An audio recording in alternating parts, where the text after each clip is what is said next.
마태복음 22장 23절에서 33절까지 말씀 우리 한 절씩 교독하도록 하겠습니다. 부활이 없다 하는 사두개인들이 그날 예수께 와서 물어 이르되 선생님이여 모세가 이르시되 사람이 만일 자식이 없이 죽으면 그 동생이 그네 아내에게 장가들어 형을 위하여 상속자를 세울지니라 하였나이다. 우리 중 7형제가 있었는데 이가 장가들었다가 죽어 상속자가 없으므로 그 아내를 그 동생에게 물려주고 그 둘째와 셋째로 일곱째까지 이렇게 하다가 최후에 그 여자도 죽었나이다. 그런즉 그들이 다 그런 죄하였으니 부활 때 일곱 중에 누구의 아내가 되리까? 예수께서 대답하여 이르시되 너희가 성경도 하나님의 능력도 알지 못하는 걸로 오해하였도다. 부활 때에는 장가도 아내가고 신혼도 아내가고 하늘에 있는 천사들과 같으니라. 죽은 자의 부활을 논할진대 하나님이 너희에게 말씀하신 바 나는 아브라함의 하나님이요 이삭의 하나님이요 야곱의 하나님이로라 하신 것을 읽어보지 못하였느냐. 하나님은 죽은 자의 하나님이 아니요 살아있는 자의 하나님이시니라 하시니 다같이요 우리가 듣고 그의 가르침에 놀라노라. 부활을 믿는 믿음으로 라는 제목으로 오늘 말씀 보겠습니다. 바리새인과 헤롯의 사람들이 예수와의 그 논쟁에서 물러난 그날에 사두개인들이 예수님을 찾아옵니다. 이 사두개인들은 그 신학적 이슈인 부활에 대한 질문을 들고 예수님을 찾아왔습니다. 사두개인들은 예수님께서 바리새파와 같이 부활을 믿고 있다는 사실을 알고 있었습니다. 부활이나 천사를 믿지 않은 사두개인들은 부활이 성경에 근거를 두지 않는 교리이고 이성적으로도 이들이 생각하기에 성립될 수 없다는 것을 이들이 믿고 있었습니다. 부활을 믿지 않으면서 예수님을 시험한 것입니다. 어떤 남자가 대를 이을 자녀를 남기지 않고 죽었는데 그 형제들이 그 남은 아내와 결혼을 해서 자손을 세워야 한다는 그 모세오경에 나온 기록을 언급한 것입니다. 7명의 형제가 한 명의 여자와 결혼을 하고 이 7명 형제가 다 죽은 후에 부활을 하면 누구의 부인이 되겠냐라고 예수님께 물었습니다. 이 사두개인들이 생각하는 이 몸의 부활은 현재의 세상과 단절된 저 너머의 세상의 삶이 아니라 이 현재의 생애와 연속되는 것으로 생각하고 있었기 때문에 이 부활 교리는 성립될 수 없다고 주장하는 것입니다. 어떤 남자가 후손도 남기지 않고 죽었는데 하나님께서 왜 그 남자를 살려야 할 것인지, 그리고 또 과연 하나님께서 그 남자를 과연 살릴 수 있을 것인지에 대한 질문입니다.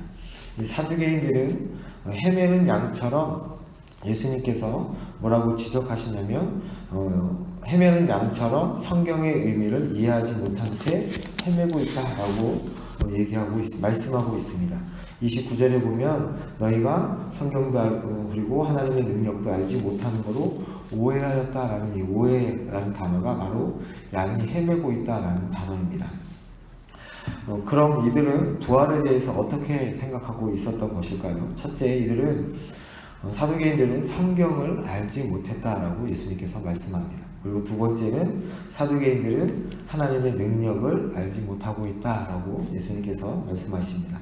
결국 이들은 성경을 제대로 알지 못하면서 하나님의 능력을 또한 알지 못하고 있다라고 말씀합니다. 이것은 하나님께서 어떤 능력을 가지고 계신지, 어떠한 분이신지 정확하게 알지 못하고 있다는 말씀입니다. 사두개인들은 이 모세오경만 믿었습니다. 거기서는 직접적으로 부활 사상을 찾을 수 없다는 이유로 부활을 믿지 않은 것입니다. 부활에 대한 불신 때문에 부활을 전제로 만들어진 하나님의 말씀을 이해할 수 없었습니다. 부활에 대한 이 불신은 부활 자체에 대한 불신이 아니라 그것은 하나님의 능력에 대한 불신입니다.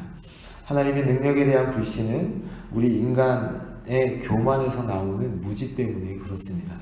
이러한 그들에게 예수님께서는 부활 때 일어나는 두 가지 일을 언급하십니다. 첫째는 부활 때 사람들은 결혼을 하지 않고, 두 번째 하늘에 있는 천사들과 같이 된다는 것입니다.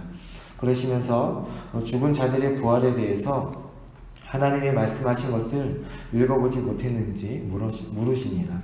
하나님의 말씀을 읽었는데도 불구하고 그 뜻을 알지 못한 것을 지적하시는 것이죠. 사두개인들의 문제는 이들만의 문제가 아니라 어느 시대에 누구에게나 다 적용될 수 있습니다.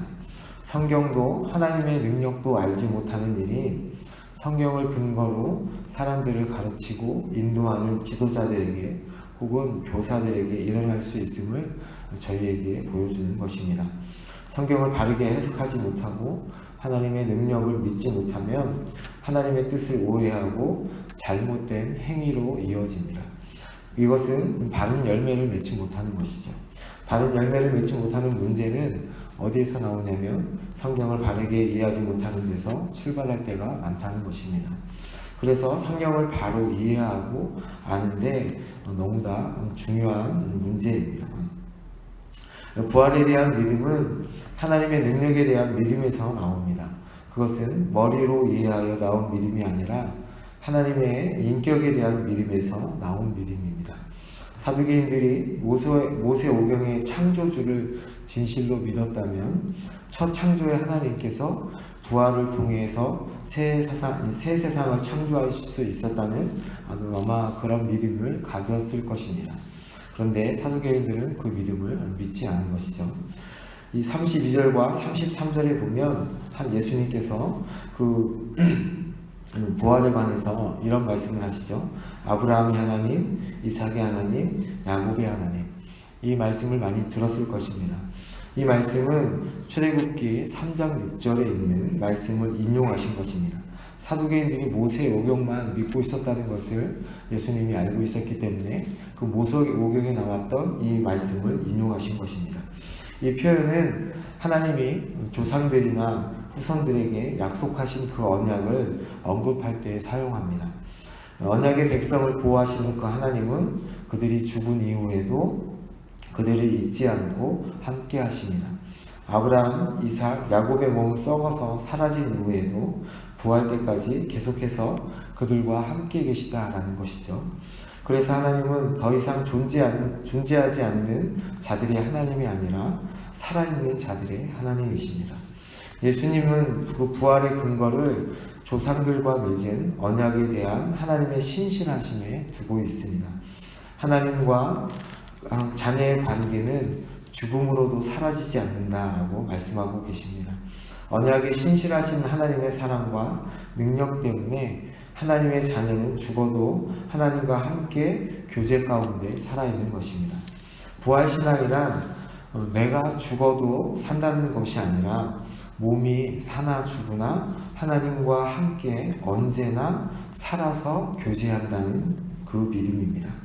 부활신앙은 하나님의 능력을 믿는 믿음입니다. 오늘 나의 하나님이 내일도 반드시 나의 하나님이 되신다는 그 믿음입니다. 주님 앞에서 다시 부활할 때까지 이 믿음의 걸음을 걸어가시는 여러분이 되시기를 축복합니다. 그 믿음을 가지고 오늘 하루도 살아가시는 여러분이 되시기를 다시 한번 예수님의 이름으로 축복합니다.